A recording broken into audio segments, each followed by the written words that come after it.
une signature, et l'Europe vacille. Que s'est-il vraiment passé? Imaginez.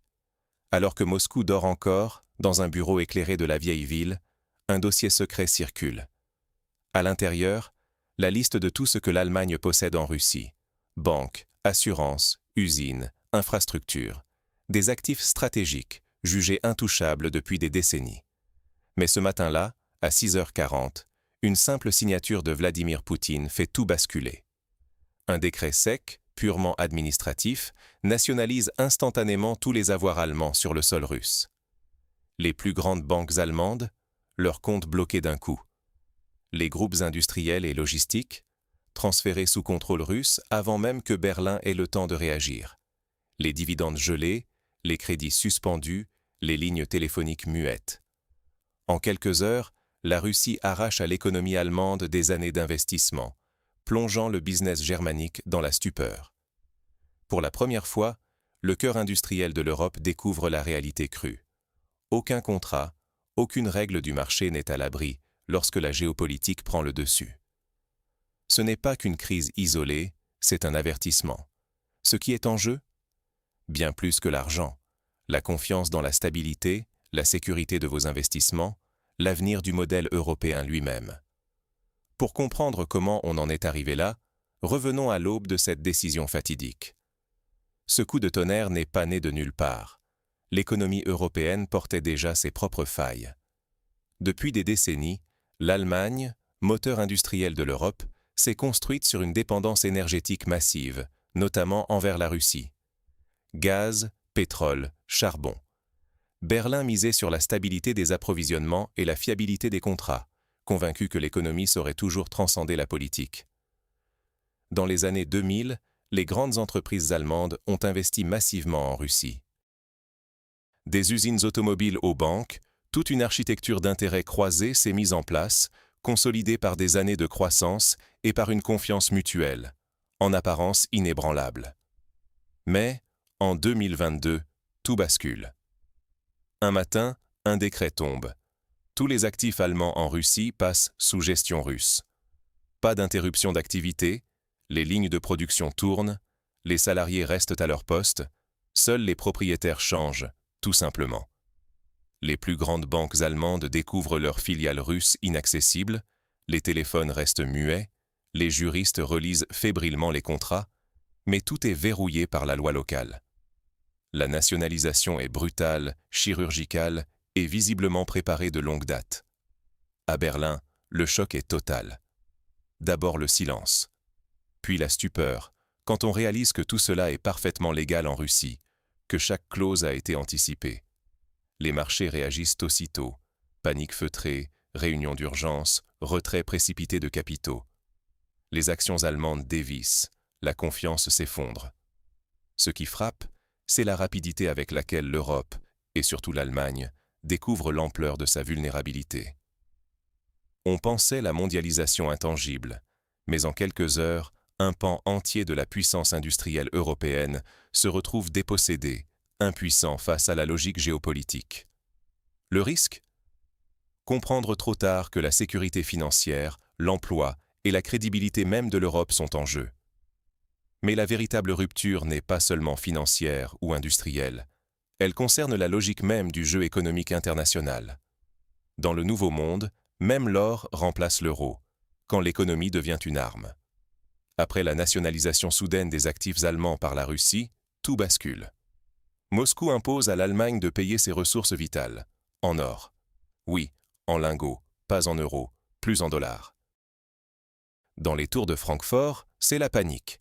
Les élites économiques comprennent que, du jour au lendemain, l'Allemagne n'a tout simplement plus les moyens de s'approvisionner. Les capitaux fuient l'Europe à une vitesse folle, tandis que la bourse de Francfort s'effondre. La confiance, cet actif invisible mais essentiel, s'évapore. Les grands groupes allemands se sentent pris en otage. Leurs usines, leurs brevets, leur capital. Tout peut disparaître au gré d'un coup de crayon géopolitique. À Berlin, la pression monte. Dans les couloirs du pouvoir, certains exigent la démission du chancelier. Au Bundestag, les débats s'enflamment. Faut-il riposter? Couper les liens économiques restants? Mais chaque réaction, même juridique, menace d'aggraver la crise. L'Europe hésite. Bruxelles parle de profondes préoccupations, mais derrière les portes closes, c'est la peur d'une réaction en chaîne. Si la nationalisation devient la nouvelle norme, alors plus aucun actif européen n'est en sécurité, ni en Russie, ni ailleurs. Les banques alertent, la confiance des investisseurs, une fois perdue, mettra des décennies à se reconstruire. Le vrai drame, c'est la réputation industrielle de l'Allemagne, bâtie sur un siècle de stabilité, qui vacille. Le droit international, censé protéger les affaires, paraît soudain bien fragile. Et pour toute l'Europe, c'est une nouvelle ère, celle où l'économie cesse d'être un jeu de règles fixes pour devenir un champ de bataille où tout, même l'emploi, la prospérité, la paix, peut être sacrifié. À mesure que la crise s'enracine, la question n'est plus seulement allemande, mais mondiale. Sommes-nous en train d'assister à la mort du modèle globalisé? Et si ce n'était que le début? Quand la crise allemande annonce la fin d'une époque, on comprend que rien ne sera plus comme avant.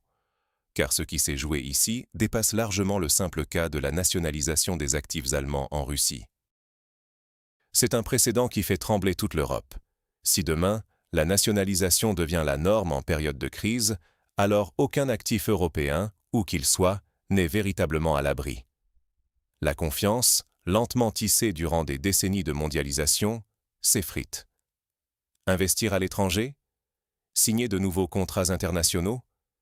Même ces choix, hier presque automatiques, sont aujourd'hui remis en question. En toile de fond, la division du monde s'accélère. D'un côté, des blocs économiques occidentaux, enfermés dans leurs propres règles, leur monnaie et leurs sanctions. De l'autre, des pays qui misent sur un contrôle souverain de leurs ressources, prêts à faire de l'économie une arme géopolitique. Les échanges se réduisent, la coopération cède la place à la méfiance, et chaque incident devient un levier de pression. Pour l'Europe, l'impact est immédiat et brutal. La crise énergétique, déclenchée par la rupture des anciens schémas d'approvisionnement, a fait exploser les coûts. L'industrie, pilier du modèle social, devient plus vulnérable que jamais. Les investisseurs, eux, réclament une prévisibilité qui s'évanouit au rythme des sanctions et des contre-sanctions. Petit à petit, la logique du marché recule. Désormais, la survie stratégique prime sur la pure rentabilité. Le risque? C'est une désindustrialisation rampante, des pertes d'emplois massives, une montée des tensions sociales, et plus profondément, l'effritement du modèle européen tel que nous le connaissions. La stabilité n'est plus garantie, le contrat social vacille.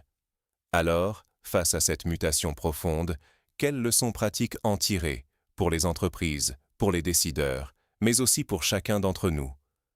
Dans un monde sans garantie, quelle est la seule ressource vraiment sûre? Ce n'est plus un marché, ni une devise, ni même un réseau d'alliances. C'est notre capacité à nous adapter, à lire entre les lignes d'un présent incertain et à anticiper les secousses du futur. Depuis 2022, l'illusion de la stabilité s'est fissurée. L'expropriation des actifs allemands par la Russie, le découplage des économies, la montée des tensions, tout cela nous rappelle que la sécurité n'est jamais acquise, qu'elle se construit chaque jour. Alors, concrètement, comment survivre et avancer dans ce nouveau jeu? Première leçon, la diversification. Pour les entreprises, il ne s'agit plus seulement d'optimiser les profits ou de chercher la main-d'œuvre la moins chère. Il faut questionner ses dépendances, savoir où l'on est exposé et à quelle volonté politique. Dépendre d'un seul fournisseur, d'un seul pays, c'est accepter un risque qui, hier invisible, est aujourd'hui explosif. Repenser ses implantations, chercher des relais de croissance hors des zones instables, c'est vital. Les dirigeants politiques, de leur côté, doivent sortir de la logique du confort et de la croissance à tout prix. Il s'agit désormais de bâtir des économies résilientes, capables d'encaisser les chocs, de garantir l'essentiel même dans la tempête. Cela veut dire investir dans l'autonomie énergétique, la formation et une politique industrielle qui anticipe les ruptures. Et pour chacun d'entre nous, la leçon est claire. Ne plus jamais considérer la stabilité comme acquise.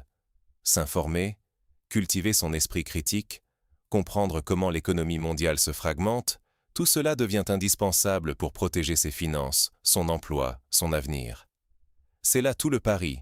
Dans un monde où plus rien n'est intangible, ceux qui anticipent plutôt que subir, qui restent vigilants et agiles, peuvent non seulement survivre, mais façonner les règles de demain.